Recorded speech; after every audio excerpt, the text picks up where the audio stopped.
Hello viewers, free website তৈরি করুন part 4-এ সবাইকে স্বাগত জানাচ্ছি।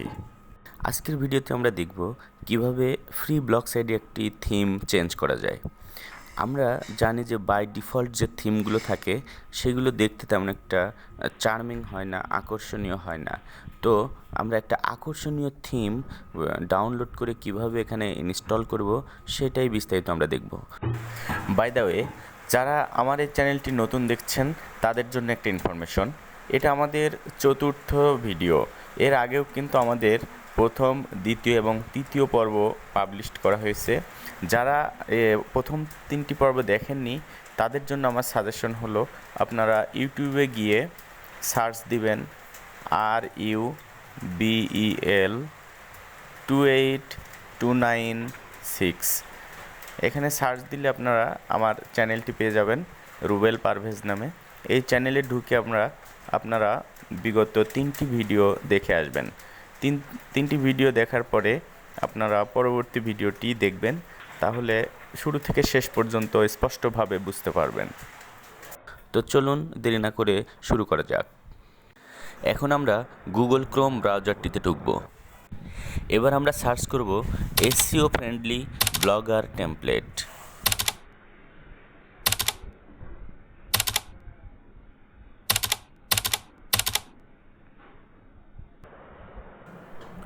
গুগলে বিভিন্ন রকম টেমপ্লেট পাওয়া যায়, তবে SEO ফ্রেন্ডলি ব্লগার টেমপ্লেটগুলো ইউজ করলে গুগল সার্চে র্যাঙ্ক করতে সুবিধা হয়।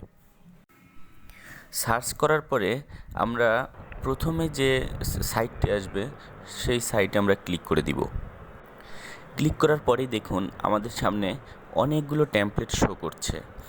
এখান থেকে আমরা আমাদের পছন্দ মতো টেমপ্লেটগুলো চুজ করব এবং সেগুলোই আমরা আমাদের ওয়েবসাইটের মধ্যে আপলোড করে দিব। তবে এখানে বিভিন্ন রকম সিস্টেমে এখানে সাজানো থাকে। আপনি কয়েকটি ঘুরে ঘুরে দেখবেন, দেখার পর যেটা আপনার চুজ হবে সেটাই আপনারা এখান থেকে ডাউনলোড করে নেবেন এবং ডাউনলোড করার পরে আমাদের ওয়েবসাইটে সেটা আপলোড করে দিবেন। এই টেমপ্লেটগুলো আমরা সিলেক্ট করব না, আমরা সাইডের মেনু থেকে SEO ফ্রেন্ডলি টেমপ্লেট সিলেক্ট করে দিব।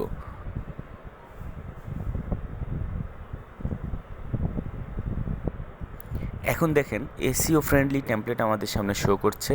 এখান থেকে আমরা আমাদের পছন্দ মতো একটা টেমপ্লেট আমরা চুজ করব। এই যে নিচের দিকে দেখুন এই টেমপ্লেটটি মোটামুটি পছন্দ হয়েছে। এই টেমপ্লেটটি আমরা এখন সিলেক্ট করে ডাউনলোড করে নিব। ক্লিক করলাম। ক্লিক করার পরে এই যে নিচের দিকে দেখেন ডাউনলোড একটা বাটন রয়েছে, আমরা এই ডাউনলোড বাটনে ক্লিক করে দিব। ডাউনলোড বাটনে ক্লিক করে দিলাম। এরপর আমাদের সামনে একটি ডায়লগ বক্স আসবে। এই ডায়লগ বক্সে আমরা ডাউনলোড বাটনে ক্লিক করে দিব। এখন আমাদের ফাইলটি দেখুন ডাউনলোড হচ্ছে, তবে এই ফাইলটি জিপ ফাইল হিসেবে ডাউনলোড হবে। জিপ ফাইল হচ্ছে অনেকগুলো ফাইল একসাথে থাকে। এই জিপ ফাইলটি আমাদের আবার এক্সট্রাক্ট করে XML ফাইলে রূপান্তরিত করতে হবে। জিপ ফাইলকে এক্সট্রাক্ট ফাইল করার জন্য আমরা একটি অ্যাপসের সাহায্য নিব। এক্ষেত্রে আমরা প্লে স্টোর থেকে জারকাইভার নামে একটি অ্যাপস ডাউনলোড করব, কারণ অ্যাপসের সাহায্য ছাড়া মোবাইল ফোনের মাধ্যমে এক্সট্রাক্ট ফাইল তৈরি করা যায় না। এই যে দেখুন আমাদের সামনে জারকাইভার অ্যাপসটি শো করছে। আমার এখানে আগে থেকে ইনস্টল করা ছিল বিদায় ওপেন বাটনটি আসছে, আর যাদের ইনস্টল করা নাই তাদের এখানে শুধু জারকাইভার অ্যাপস আসবে এবং সেখান থেকে আমরা ইনস্টল করে নেব।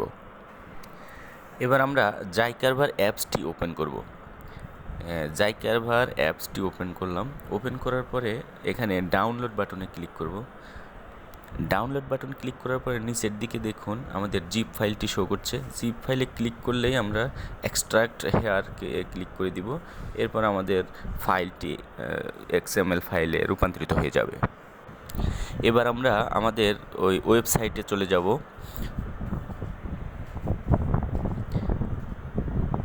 ওয়েবসাইটে গিয়ে আমরা উপরের কর্নারের 3 ডট মেনুতে ক্লিক করব। 3 ডট মেনুতে ক্লিক করার পর আমরা থিমে ক্লিক করব। থিমে ক্লিক করার পরেই আমাদের এখানে কাস্টমাইজ অপশনটি আসবে, সেখানে আমরা ক্লিক করে দিব। তবে এক্ষেত্রে দেখতে ছোট ছোট দেখাচ্ছে, আমরা এটা মোবাইল মোড অন করে নিই। ডেস্কটপ মোডের কারণে আমাদের ফাইলটি ছোট দেখাচ্ছে। আমরা 3 ডট মেনু থেকে আমরা ডেস্কটপটা তুলে দিলাম, এখন মোবাইল মোড অন হয়ে গেল। এবার ড্রপ ডাউন বাটনে ক্লিক করে আমরা রিস্টোর বাটনটিতে ক্লিক করে দিব। এবার আপলোড বাটনে ক্লিক করব। ক্লিক করার পরেই আমরা ফাইলসে যাব। ফাইলস থেকে আমরা উপরের 3 ডট মেনুতে ক্লিক করে আমরা মেন ফাইলের কাছে যাব, যেখানে আমরা আগে থেকে তৈরি করে রেখেছিলাম। এখানে ক্লিক করে স্ক্রল ডাউন করে আমরা নিচের দিকে আসলে আমাদের সেই আর্কাইভারটি পাবো। সেখানে ঢোকার পরে আমরা আবার ডাউনলোডসে ঢুকবো। ডাউনলোডস থেকে নিচের দিকে আসলে আমরা দেখেন XML ফাইলটি পাবো। XML ফাইলটি আমরা সিলেক্ট করে দিব।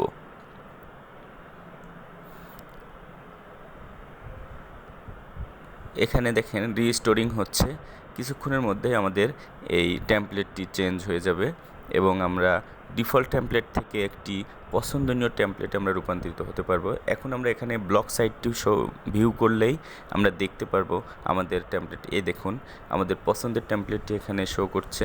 এখানে আমাদের টেমপ্লেটটি কিভাবে দেখতে হবে দেখুন, স্ক্রল ডাউন করে নিচে নামুন, দেখুন কি সুন্দর একটি টেমপ্লেট আমরা এখানে আপলোড করে দিলাম।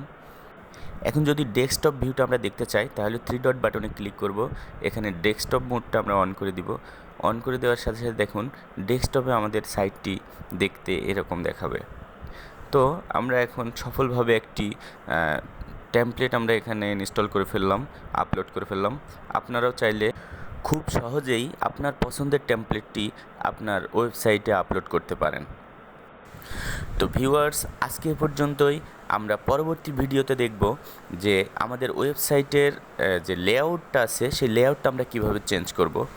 এখানে লেআউটের অনেক অপশন আছে, ড্রপ ডাউন মেনু আছে, মেইন মেনু আছে, তারপর আমরা কিভাবে এখানে বিভিন্ন লিঙ্ক অ্যাড করতে পারি, কিভাবে আমরা লেভেল অ্যাড করতে পারি, অনেক অপশন এখানে রয়েছে।